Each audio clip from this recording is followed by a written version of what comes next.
Ya Muhammad, engkau meminta tanpa sujud kepadaku, aku akan memberikan apa yang kau inginkan. Nabi Muhammad SAW tanpa sujud, jika dia meminta kepada Allah pasti akan dikabulkan. Dengan akhlak baginda Rasul SAW, beliau sujud, tahu beliau adalah seorang hamba yang pantasnya untuk sujud kepada Allah. Dia adalah Nabi SAW.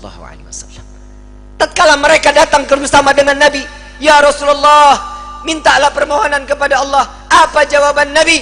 Analaha, analaha, analaha. Aku yang dapat menolong kalian, aku yang akan memberikan syafaat kepada kalian, aku yang akan membebaskan kalian dari siksaan padang mahsyar di hari ini. Ya Rabbi salli ala Muhammad habibika syafi'al musyaffa'. Kekasih yang pertolongannya akan ditolong oleh yang maha penolong. Nabi adalah kekasih Allah, dan saat beliau meminta syafaat pertolongan kepada Allah, pasti akan diberikan pertolongannya. Kita di saat nanti di yaumil qiyamah meminta syafaat siapa kita kalau bukan baginda Nabi Muhammad SAW? Saat orang berbondong-bondong lari ke sana, lari ke sini di padang mahsyar. Pak, Bu, simak baik-baik. Padang mahsyar ini awal mula terdapatnya suatu yang baik atau yang buruk, neraka atau sorga, sudah terlihat saat di padang mahsyar. Padang mahsyar, Nabi SAW mengatakan, orang yang berbondong-bondong masuk ke dalam padang mahsyar tidak akan mengenal siapa suaminya, tidak akan mengenal siapa bapak dan ibunya, bahkan anaknya. Mereka nafsi-nafsi, sendiri-sendiri, berharap cemas di hadapan Allah. Satu orang akan ditumpuk 1000 orang di atasnya. Orang yang dapat menginjakkan kaki di padang mahsyar, dia adalah manusia yang aman. Sampai-sampai fitnah daripada padang mahsyar. Ada seorang ibu yang sedang menggendong bayinya, menaruh bayinya di padang mahsyar, di tanah padang mahsyar, diinjak bayi tersebut agar lebih tinggi. Nggak sadar dia, anaknya dijadikan satu pijakan agar dia selamat dari siksaan padang mahsyar. Para wali min awliyaillah, orang-orang saleh, berbondong-bondong keliling ke Nabi Allah Adam. Wahai Nabi Allah Adam, berikan kami syafaat. Aku tidak bisa memberikan syafaat kepadamu, karena aku sudah ditolong oleh Allah saat aku meminta untuk diperjumpakan dengan Siti Hawa. Saat ini sampai sekarang kita kenal padang daripada Arafah. Itu pertemuan antara Nabi Allah Adam dengan Siti Hawa.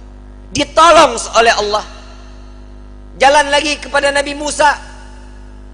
Ya Nabi Allah Musa, tolong kami selesaikan siksaan padang mahsyar.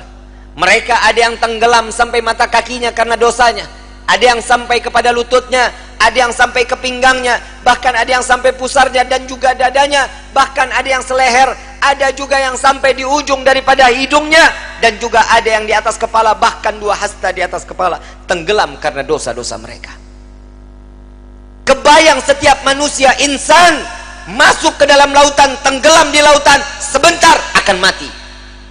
Siksaan akan berakhir. Saat di padang mahsyar, siksaan tersebut sudah tidak akan pernah ada kematian, melainkan menikmati siksaan tenggelamnya setiap manusia. Sudah tidak akan lagi ada kematian. Saat itu kemana kita semua yang ingin kita inginkan? Orang yang tenggelam, mereka tersiksa, sampai orang kafir pun mengatakan, ya Allah, cepat selesaikan padang mahsyar ini siksaannya. Jika kami harus masuk ke dalam neraka, maka masukkan kami ke dalam neraka. Hentikan siksaan ini. Mereka nggak tahu siksaan padang mahsyar belum ada apa-apanya sebanding daripada api neraka jahanam.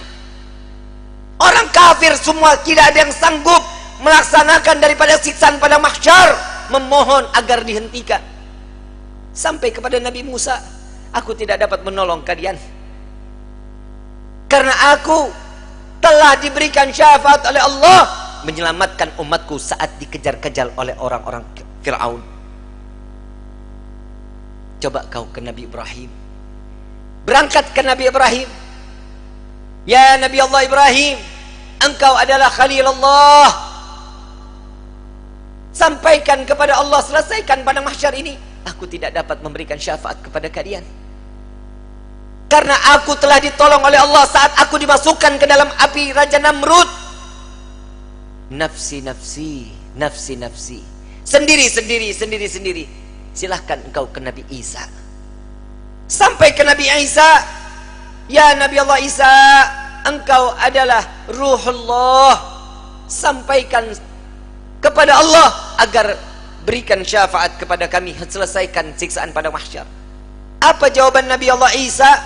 Nafsi, nafsi, nafsi, nafsi. Aku tidak dapat menolong kalian karena Allah telah memberikan pertolongan kepadaku sampai aku diangkat ke langit kedua. Pergilah engkau kepada Habibuna Muhammad sallallahu alaihi wasallam. Dia adalah kekasih Allah. Berbondong-bondong para aulia datang kepada Nabi sallallahu alaihi wasallam, ya Rasulullah, berikan kami syafaat.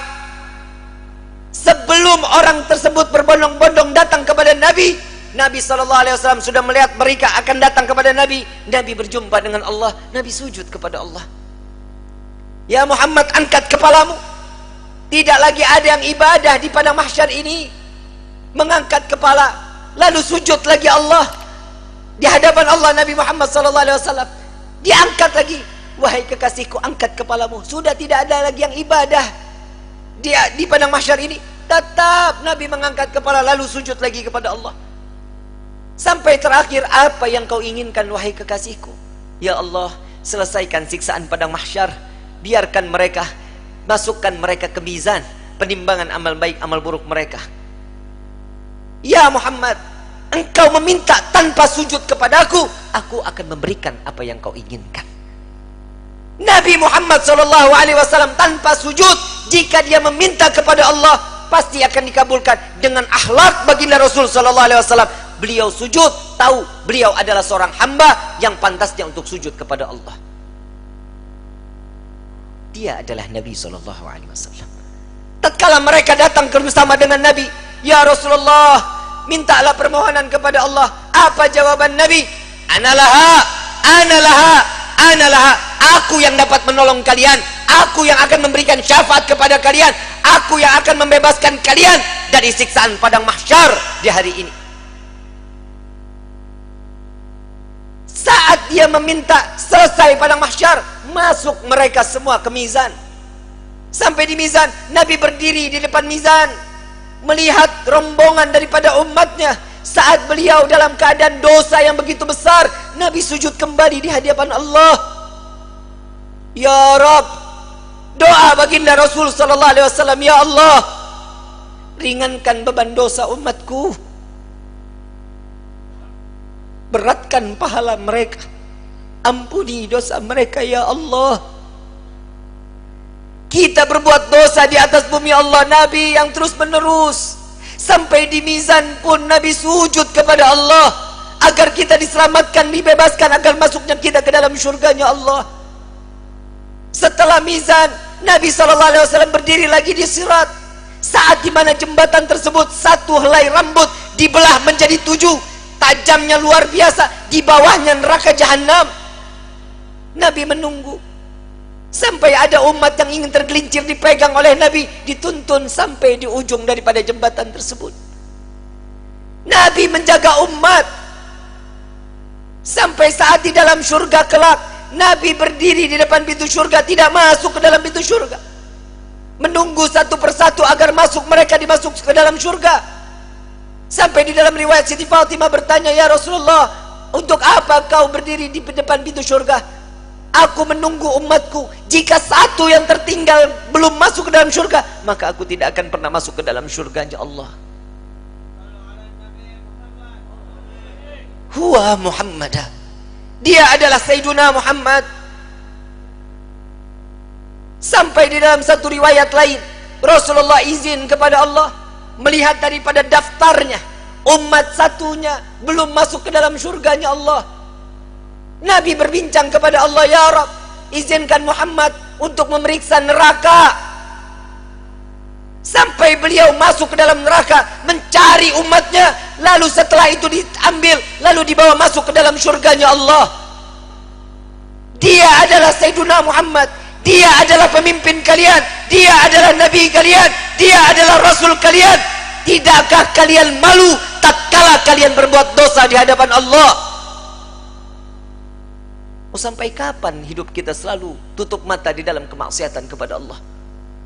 Hei para alim ulama, hei para kiai, hei para habaib, dosa apa yang kalian lakukan sampai terus menerus Indonesia diberikan daripada bala dan bencana?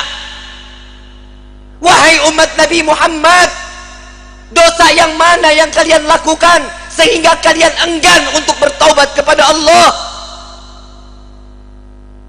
Tubna ilallah, tubna ilallah. Taubatlah kepada Allah, mohon ampunlah kepada Allah. Jika para aulia, para orang-orang saleh, kakek nenek kita terdahulu, dengan bangga mereka saat kelak nanti masuk ke dalam syurga dengan membawa pikulan amalan-amalan kebaikan di hadapan Allah, bagaimana nasib kita? Saat mereka diperiksa oleh Nabi SAW satu persatu, dengan bangga Nabi mengatakan dengan amalan mereka, zakat mereka, sedekah mereka, sholat malam mereka, Nabi mengatakan dia adalah umatku ya Rabb. Bagaimana dengan kita yang membawa pikulan dosa di hadapan Allah? Tatkala kita membawa pikulan-pikulan dosa, dibuka, diperiksa oleh Nabi, Nabi tetap mengatakan dia adalah umatku ya Allah, sambil meneteskan air mata di hadapan